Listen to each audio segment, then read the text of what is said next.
2025 आणि आजचा दिवस अतिशय महत्त्वाचा आहे। आजच्या हा निरोप समारंभाच्या कार्यक्रमाने या छोटेखानी कार्यक्रम या ठिकाणी आयोजित केलेला आहे। या प्रसंगी प्रतिमेच्या स्वरूपात असलेल्या माता सरस्वती, त्याचप्रमाणे क्रांतिज्योती सावित्रीबाई फुले, विद्येची देवी या सर्वांना माझा नमन। आणि आजच्या या कार्यक्रमाप्रसंगी प्रमुख अतिथी म्हणून लाभलेले शालेय व्यवस्थापन समितीचे उपाध्यक्ष सन्माननीय संजयजी नागदेवे, त्याचप्रमाणे माझे शिक्षक वृंद आणि संपूर्ण विद्यार्थी या ठिकाणी वर्ग 7वी ने 8वी ला निरोपाचा हा एक आगळावेगळा असा छोटेखानी या ठिकाणी कार्यक्रम आयोजित केलेला आहे। त्याबद्दल सर्वप्रथम 7व्या वर्गाच्या सर्व विद्यार्थ्यांना मी माझ्याकडून त्यांचं अभिनंदन करणार। महत्त्वाचं म्हणजे आणि ज्या विद्यार्थ्यांसाठी त्यांनी केलेलं आहे असे जे मानकरी आहे, मानाचे मानकरी सन्माननीय आमचे वर्ग 8वीचे विद्यार्थी, खरोखरच त्यांच्यासाठी सुद्धा आपण आनंददायी पद्धतीनं 3 टाळे वाजवून त्यांचं स्वागत करूया।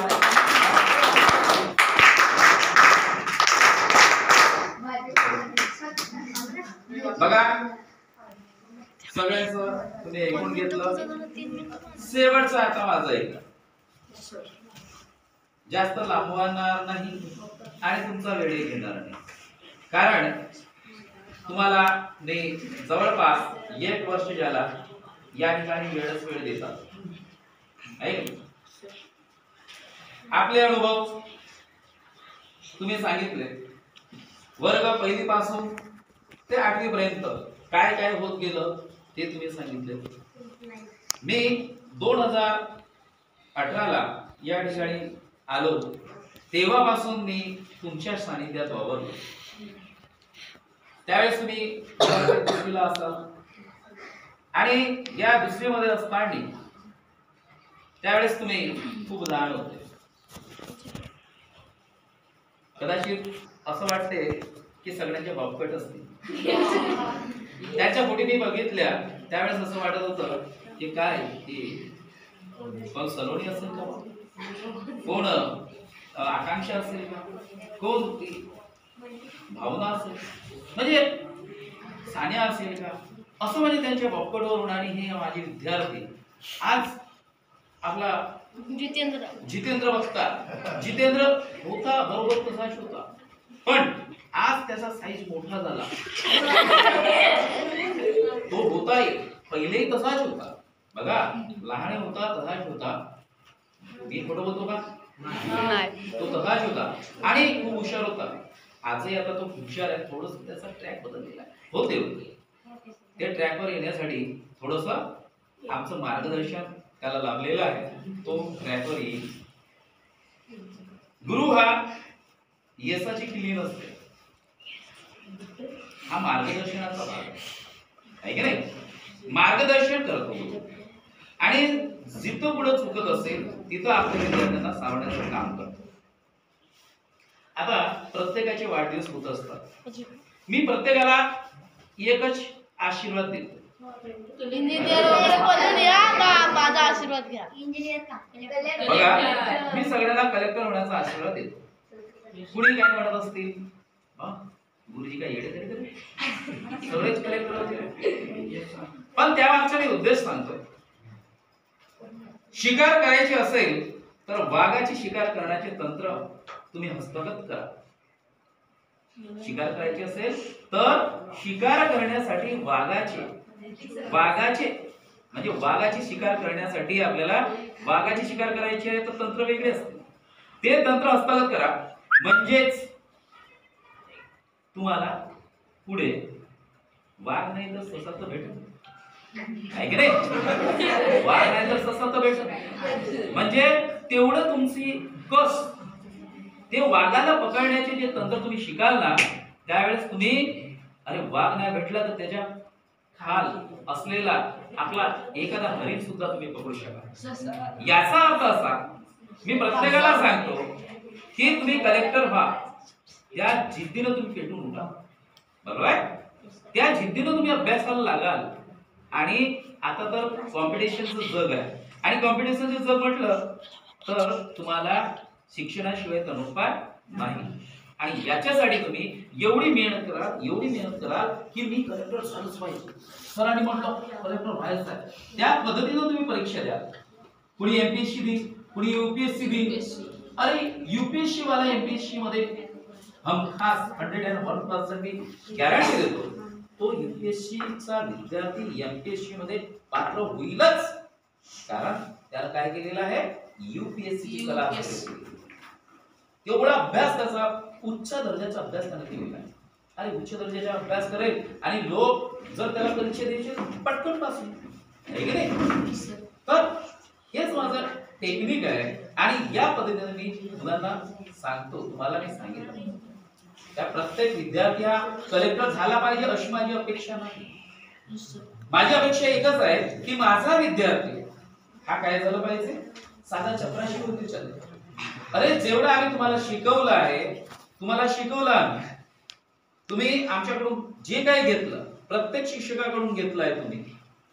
कुणी 12वी पर्यंत शिकेल तर 12वी पर्यंत शिकेल, काही 12वी पर्यंत शिकणारा माणूस काय होईल, साधा कास्तकार होईल. चांगला एग्री मध्ये जर त्याचा हे असेल, हातखंडा असेल, त्याच्याकडे शेती असेल, तर ज्ञानाचा उपयोग करून चांगली सुधारित शेती करू शकतो, चांगला फार्मर होऊ शकतो, आहे की नाही? ज्याच्याकडे शेती नसेल पण त्याच्याकडे बुद्धिमत्ता आहे, ग्रॅज्युएशन झाले, त्याला समजते सगळं, तर तो थोडासा धंदा तरी लावेल, आहे की नाही? हॉटेल लावेल, लावेल, किराणा दुकान लावेल, असे दुकान करेल. जर ज्याच्याकडे तेही नसेल, 8व्या वर्गापर्यंत आला असेल आणि 8व्या वर्गापर्यंत येणारा माणूस जर हा काय करेल माहित आहे का, त्याच्याजवळ शेती नसेल, काही नसेल, पण त्याला जर थोडंफार समजत असेल तर तो हमाली करेल, ड्रायव्हर की करेल, काही करेल. आणि त्याला त्या ज्ञानाचा फायदा काय होईल, पैसे मोजण्यासाठी होईल. आणि ज्यानं काहीच शिकलं नाही, मग त्याला काहीच येत नाही असं म्हणता येईल का? अरे तो जरी असा येऊन बसत असेल, पण त्याच्या ज्या कानावर आमचे शब्द जे गेलेले आहेत, तो लोअर विद्यार्थी तो काय करणार आहे माहित आहे का? त्याच्याकडून कोणती अपेक्षा राहील आमची माहित आहे? अरे त्याच्याकडून आमची अपेक्षा काही नाही राहणार. पण तोच जर विद्यार्थी समजा जर हमाली करत असेल, जर कोणाच्या कास्तकारीवर जात असेल आणि तिथून जर पैसा आणत असेल, आणि त्याने जर आम्ही सांगितलं की बापू एक विष आहे, व्यसन म्हणजे विष आहे, आणि हा व्यसन करू नको, दारू पिऊ नको, खर्रा खाऊ नको, आणि जर तेवढे शब्द त्याने पाडले आणि खरोखरच त्याने मेहनत करून घरी आणली, आणि एखाद्या दिवस आमच्या एखाद्या रस्त्याने जरी दिसला आणि त्याने जर म्हटलं सर नमस्कार, असं जर म्हटलं तर माझी ती मेहनत पणाला लागली असं मला वाटेल. आणि माझा हा 56 इंचीच्या छिना असा तांडलं आहे की नाही? नाव कोणाचं आलं मग इथं 56 इंचीचं? तो नको सांगला, मोदी, तो सांगायचा नाही. पण माझं एक आत्मविश्वास वाढेल आणि मी म्हणेन की मी जे शिकवण दिलेली माझ्या मुलांना ती अतिशय सुंदर आणि चांगली दिली, आणि माझे गुण चांगले घडले असं ते म्हणते, आहे की नाही? आणि या मला शिकत असताना आता हा निरोप समारंभाच्या क्षण आहे. पहा इथे असंख्य विद्यार्थी येतील, आमच्या हातून हजारो विद्यार्थी घडतील, हजारो जातील. आम्ही शिकवल्या ज्ञानाची चीज होईल. मीच नाही प्रत्येक माणूस हा काही ना काही त्याच्यामध्ये कमीपणा असतो. Every person is not perfect. प्रत्येक माणूस हा परिपूर्ण नाही आणि म्हणून या प्रत्येक माणसाच्या अंगी म्हणजे माझ्या अंगी काही चांगले गुण असतील, काही वाईट असतील. अरे भाऊ इकडे बघ. आणि म्हणून म्हणतो की चांगले गुण प्रत्येक शिक्षकाकडे चांगले गुण राहतीलच असं नाही. काही शिक्षक वाईट गुणे असतील माझ्यामध्ये असतील. काहीला असं वाटत असेल की सर आम्हाला मारतात, का मारतात, रागावतात, का रागावतात. काहीला समजत असेल, काहीला समजत नसेल. पण हे समजण्याची पद्धत तुम्ही जर लक्षपूर्वक जर ऐकलं तर समजतं. कारण प्रत्येक शिक्षक हा परिपूर्ण नसून तो कौशल्यपूर्ण असतो. काय असतो? कौशल्यपूर्ण असतो आणि त्याला प्रत्येक मुद्दा पटवून देण्याची कौशल्य असते. आणि म्हणून तुम्हाला सांगतोय की प्रत्येक शिक्षकाचं शिकवणं तुम्ही लक्षपूर्वक जर ऐकलं तर त्याचं ते शिकवणं समजेल. आता तो टॉन्टिंग काहीतरी करत आहे तिकडे, त्याला काय समजणार आहे? इकडे बस थोडं समोर ते इकडे नव्हते सरळ.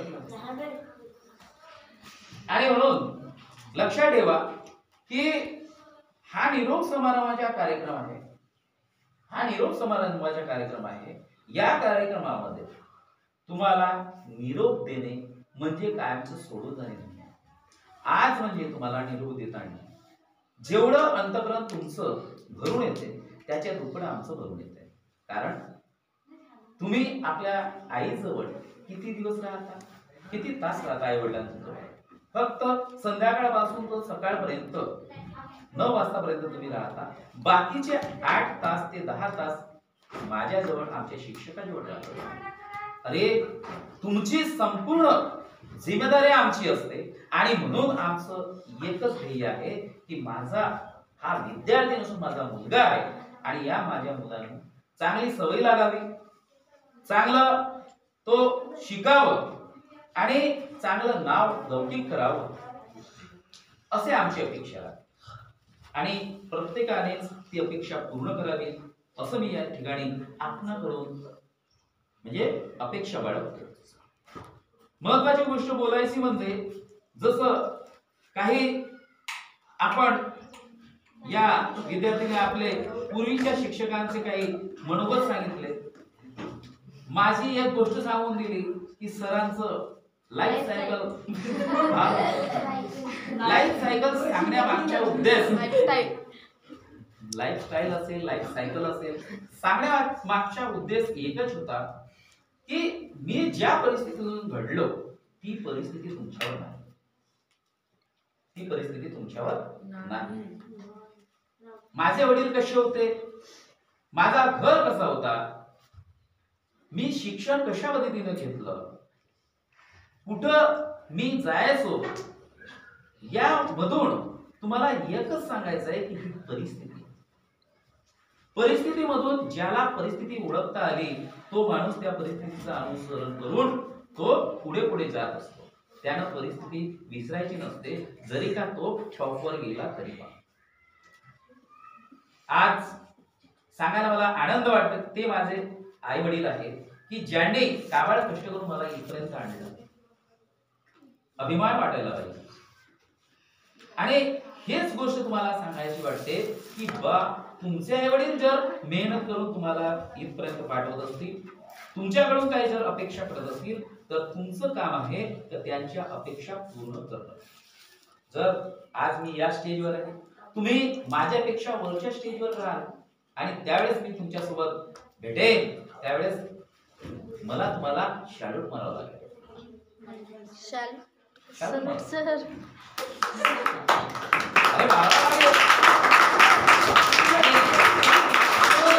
त्यावेळेस सुद्धा मला असं म्हणावं लागेल की माझी जे काही मी शिकवलं ते माझं सक्सेस झालं, सक्सेसफुल आहे की नाही. आणि इथं मी संपूर्ण 8व्या वर्गाच्या मुलांना असं शुभेच्छा देणार की पुढे जाताना थोडस मागे तरी वळून पहा. पुढे जाताना थोडस मागे तरी वळून पहा. कारण मागच्याला हेच पुढच्या शहाणा म्हणतात. ही गोष्ट काही खोटं नाही. आणि म्हणून परिस्थिती विसरू नका. पुढे कितीही गेले तरी पण ज्या सरांनी आपल्याला शिकवलं त्यांना विसरू नका. त्यांचा आदर करायला शिका. जिथं पुढे भेटले त्यांना नमस्कार करा. मी जरी भेटलो, मी जर कुणाला मारलं असेल, थोडं कोणी मारलं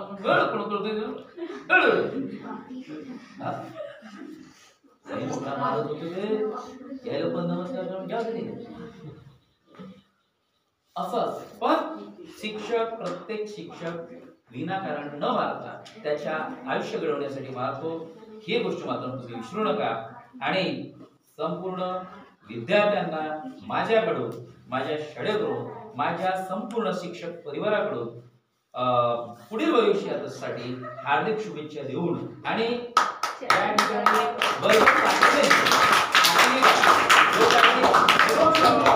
आहे त्यांचं सुद्धा या ठिकाणी कौतुक करून मी माझं अध्यक्षीय भाषण इथे समाप्त करतो आणि आपली रजा घेतो.